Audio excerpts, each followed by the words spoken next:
everyone, welcome back to my channel. Today I'm going to be talking about something a little bit different. It's not a theatre vlog or anything. I'm going to be talking about StageCon, which was recently announced, and there's been a bit of drama online about it, so I just wanted to share some of my thoughts on the event and kind of start a bit more of a conversation about it. I'm gonna say straight off the bat, this is not gonna be like a spilling the tea video. I feel very positive things about StageCon, and that's why I'm going to talk about it, explain my thoughts and feelings, and hopefully anyone who's angry about the whole situation will maybe see it in a bit of a different light, or at least let's have some polite discussion about it, because I think that's always a good thing. No matter what we're talking about, polite discussion and exploration of thoughts and opinions is the way forward. So if you don't know, StageCon was recently announced, and it's basically the same idea as BroadwayCon over in New York, which I attended earlier this year. It's a theatre convention that's going to be happening at the Shoreditch Town Hall on the 3rd and 4th of November, so in a few months' time. The news of this event was announced recently, and it was announced, went on sale immediately, I believe, and all the solid info that we've really had was a lineup of performers that were going to be at the event and those that are partnered with the event, so kind of the big companies that are going to be associated with the event, going to be involved, etc, etc. So I've written up a little pros and cons list, and I'm going to sort of expand those thoughts from there.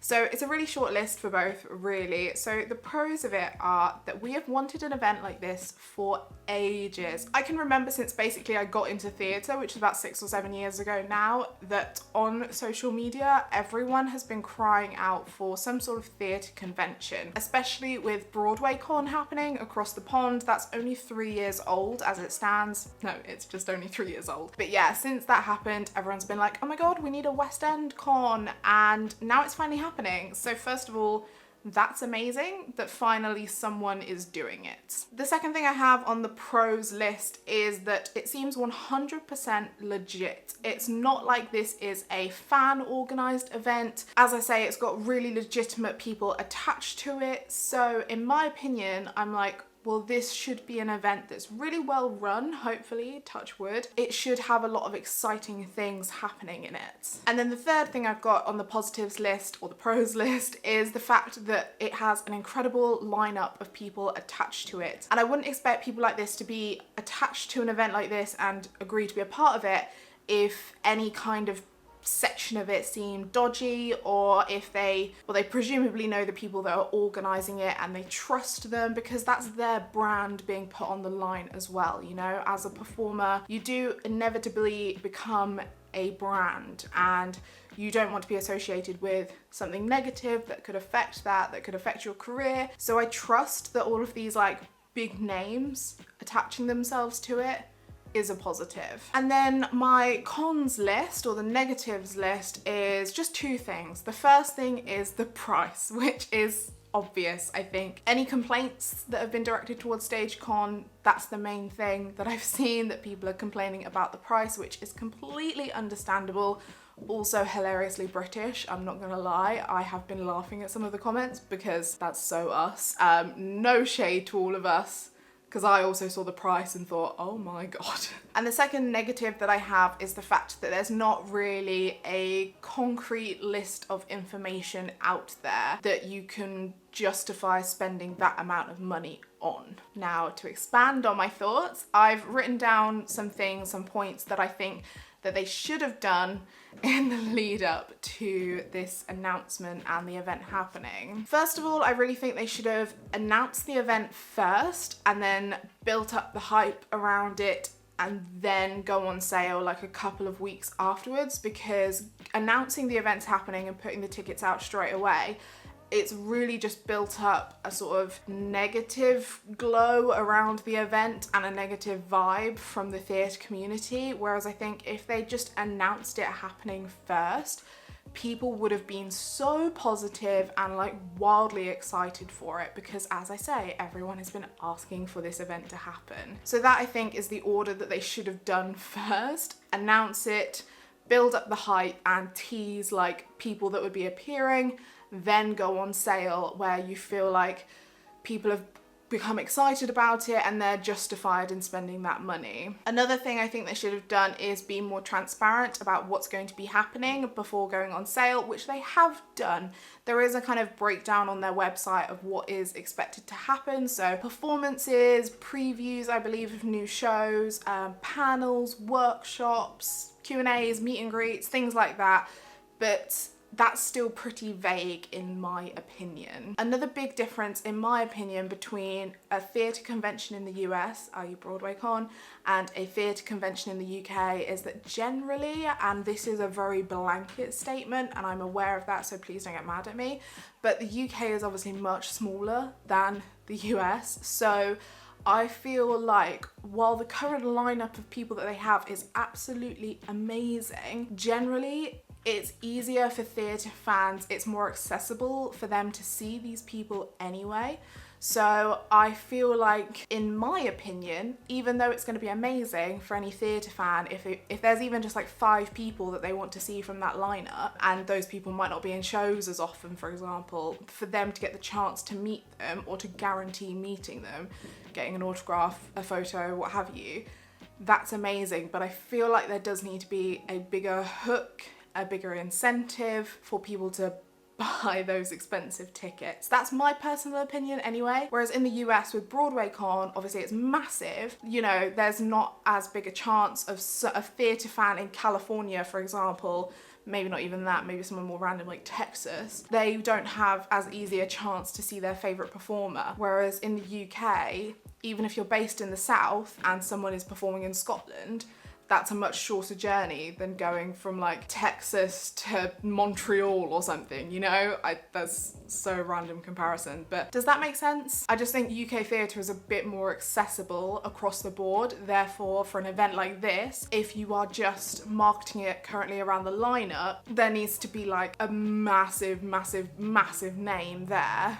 And for some people, they might think the names on there are massive enough for them to justify it. That's absolutely fine. That, in my opinion, just thinking objectively over the whole situation, that's my kind of thought on that. And I don't mean any offense to the lineup of incredible people that they have there, but I just personally think that those performers are very accessible to see in shows and things like that. So I don't feel like I've worded that very well. I hope my point somehow got across. And in terms of the pricing, what I think they really should have done is have a smaller entry price and then you pay for like add-ons. So for example, you want to meet someone and get a photo and an autograph, that is an extra £10 or something.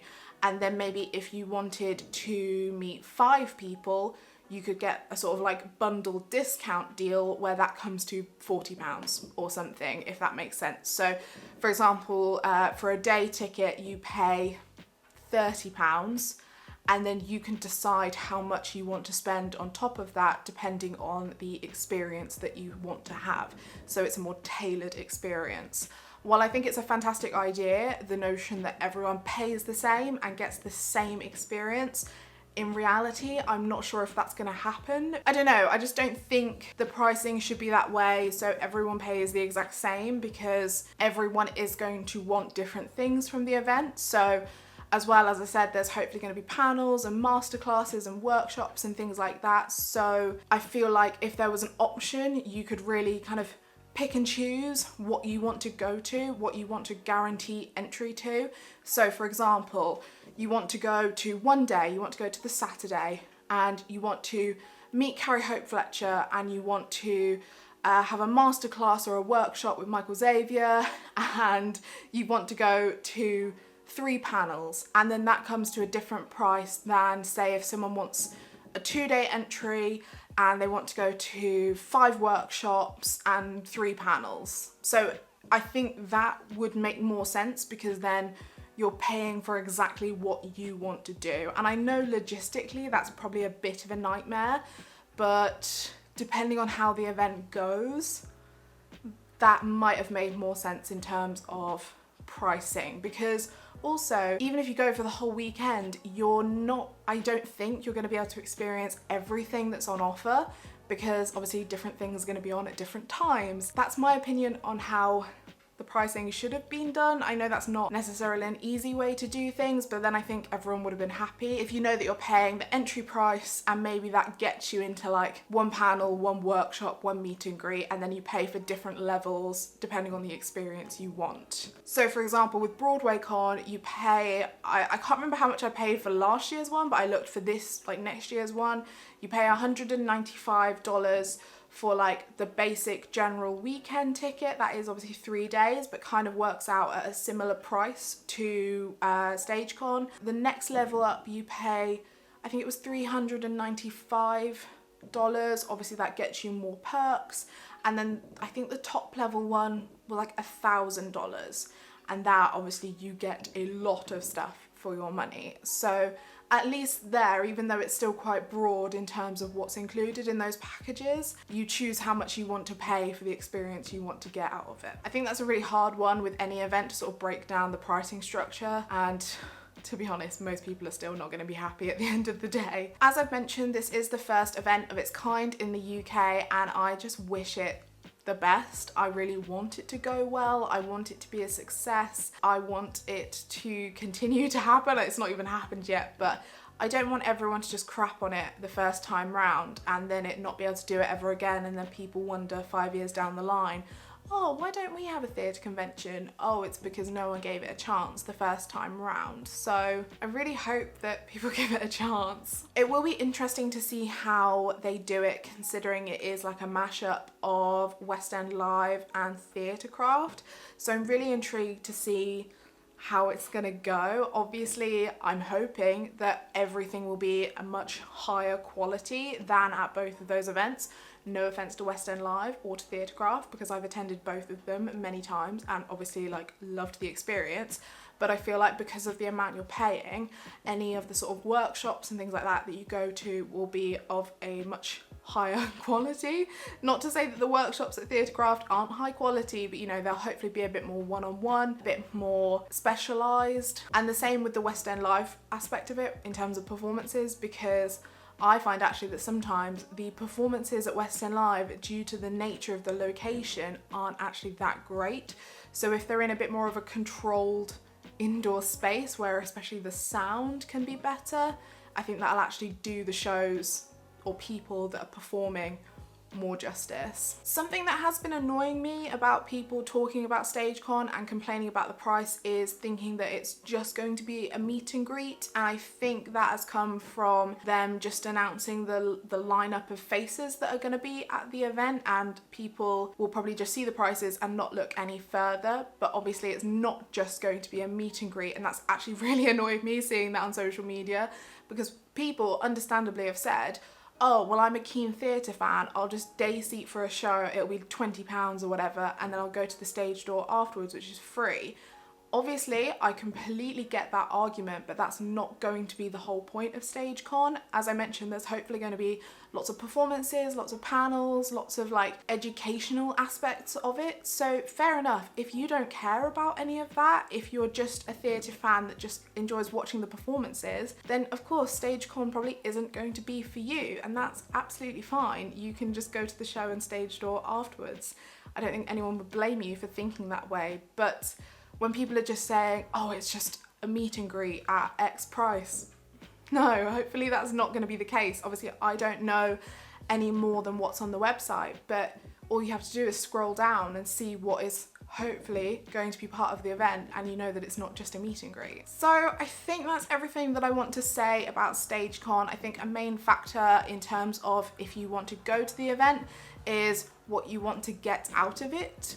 And hopefully if they do something similar to what Broadway Con do, they'll announce a schedule kind of closer to the time of what is happening. So that way you can kind of see what's going on, what things you'd be interested in seeing, and then what I'm probably going to do is break it down and see how many things I would like to do or see. So if there's any show previews, if there are any sort of discussion panels or workshops, which would be the things that I'm more interested in because I work in theatre marketing. So if there's any kind of discussions on that, then I'd love to see them. Any sort of behind the scenes type thing, that's what I'm interested in. But anyone who's an aspiring performer, they'll probably want to go to some of the workshops that are obviously about performing, and they'll probably want to go to the Q&A sessions and things like that. So I think, yeah, it's worth maybe waiting until that schedule hopefully comes out, break it down, see if it's worth the cost for you, and go. I think that's the thing. We need to give it a chance, because I know it's expensive for a lot of people. A lot of people won't be able to go.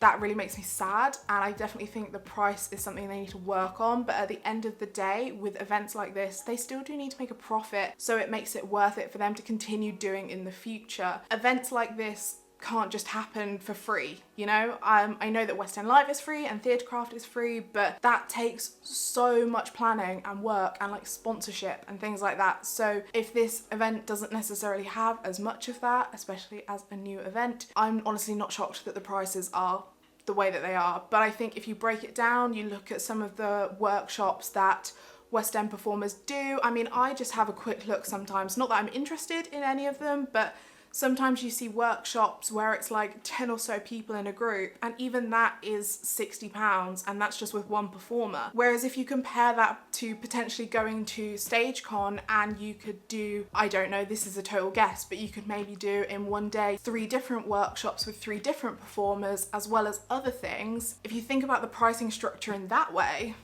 I don't think it's that expensive.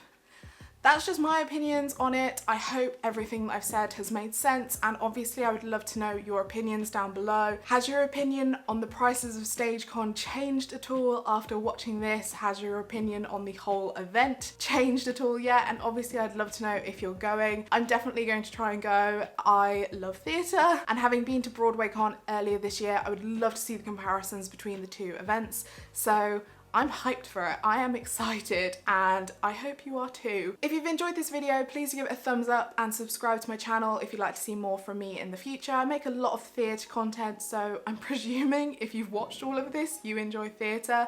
Maybe you'll want to stick around. I hope you're all doing really well, and I will see you in my next video. Bye!